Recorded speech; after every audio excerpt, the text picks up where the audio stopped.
సంగారెడ్డి జిల్లాలో వేర్వేరు చోట్ల గ్యాస్ సిలిండర్ల పేలుళ్లు కలకలం రేపాయి. కల్వకుంట్లలోని ఓ ఇంట్లో సిలిండర్ పేలడంతో 4 వ్యక్తులు తీవ్రంగా గాయపడ్డారు.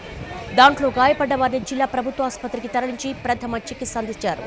అనంతరం మెరుగైన వైద్యం కోసం గాంధీ హాస్పిటల్కు తరలించారు. సిలిండర్ పేలుడు ధాటికి ఇంటి పైకెప్పు రేకులు, గోడ ధ్వంసమయ్యాయి.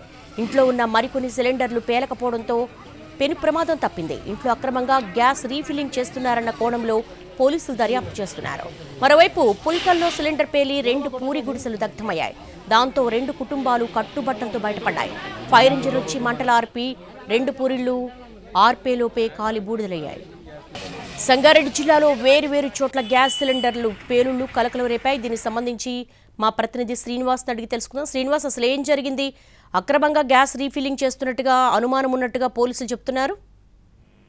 దేవి, సంగారెడ్డి జిల్లాలో మాత్రం 2 చోట్ల వేరువేరు ఘటనల్లో గ్యాస్ సిలిండర్ పేలుళ్ల ఘటన అయితే కలకలం రేపింది. అయితే సంగారెడ్డి కల్వకుంటలో ఓ ఇంట్లో సిలిండర్ పేలింది. ఆ పేలుడు దాటికి ఇంటి పైకప్పంతా కూడా ఎగిరిపోయింది. ఇంట్లో ఉన్నటువంటి వారిలో 4 తీవ్రంగా గాయపడ్డారు. వారికి సంగారెడ్డి జిల్లా ప్రభుత్వ ఆసుపత్రిలో ప్రథమ చికిత్స చేసిన అనంతరం మెరుగైన వైద్యం కోసం సికింద్రాబాద్ గాంధీ ఆసుపత్రికి అయితే తరలించారు. ఈ సిలిండర్ దాటి అంటే ఈ పేలుడు దాటికి మాత్రం ఇంటి పైకప్పు అంతా కూడా ఎగిరిపోయింది. అయితే ఇంట్లో ఉన్నటువంటి మరికొన్ని సిలిండర్లు మాత్రం పిలకపోవడంతో మాత్రం పెను ప్రమాదం తప్పింది. దీనికి ఆనుకునే పక్కన మరో పెట్రోల్ పంప్ కూడా, హెచ్పి పెట్రోల్ పంప్ కూడా ఉంటుంది. అయితే ఆ ఇంట్లో భారీగా గ్యాస్ సిలిండర్లు ఉండడంతో మాత్రం గ్యాస్ రీఫిల్లింగ్ చేస్తున్నారన్న కోణంలో మాత్రం పోలీసులు దర్యాప్తు చేస్తున్నారు. ఈ ఘటనలో గాయపడ్డటువంటి సంగమేష్ అనే వ్యక్తి గ్యాస్ డెలివరీ బాయ్ గా గత కొన్నేళ్లుగా కూడా పనిచేస్తూ ఉన్నాడు. అయితే ఆ గ్యాస్ డెలివరీ బాయ్ గా పనిచేస్తున్నటువంటి క్రమంలో అసలు గ్యాస్ సిలిండర్లు అక్కడ ఎందుకు ఉండాల్సి వచ్చింది, ఏదన్నా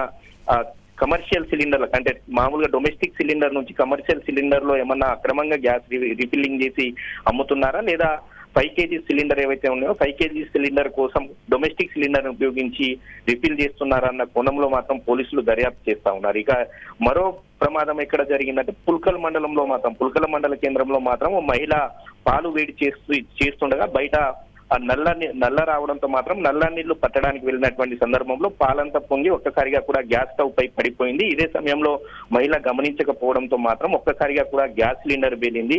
ఆ గ్యాస్ సిలిండర్ పేలడంతో మొదటగా ఆ పూరి గుడిసె ఏదైతే ఉందో ఆ పూరి గుడిసె భారీగా మంటలు అంటుకొని పూర్తిగా ధ్వంసమైంది. ఈ మంటలంతా కూడా పక్కనే ఉన్నటువంటి మరో పూరి గుడిసెకి వ్యాపించడంతో మాత్రం 2 పూరి గుడిసెలు మొత్తం కాలిపోయాయి. అక్కడ ఉన్నటువంటి వారు, ఇంట్లో ఉన్నటువంటి వారు మాత్రం కట్టుబట్టలతో మాత్రం ప్రాణాలతో మాత్రం బయటపడ్డారు. ఈ ఘటనలో ఎవరికి ఎటువంటి గాయాలు కాకపోవడం, ప్రమాదం కాకపోవడంతో మాత్రం వారంతా కూడా ఊపిరి పీల్చుకున్నారు. ఫైర్ ఇంజన్ వచ్చి మంటలు ఆర్పే లోపే మాత్రం ఈ 2 ఇళ్లు అయితే బూడిదై చెప్పాయి.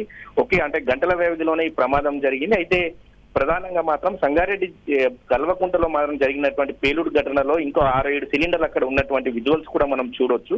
అయితే దీనిపైన మాత్రం పోలీసులు సీరియస్ గా దర్యాప్తు చేస్తున్నారు. ఆ సిలిండర్లు ఎందుకున్నాయన్న కోణంలో మాత్రం పోలీసులు అయితే దర్యాప్తు చేస్తున్నారు. All right Srinivas, thank you.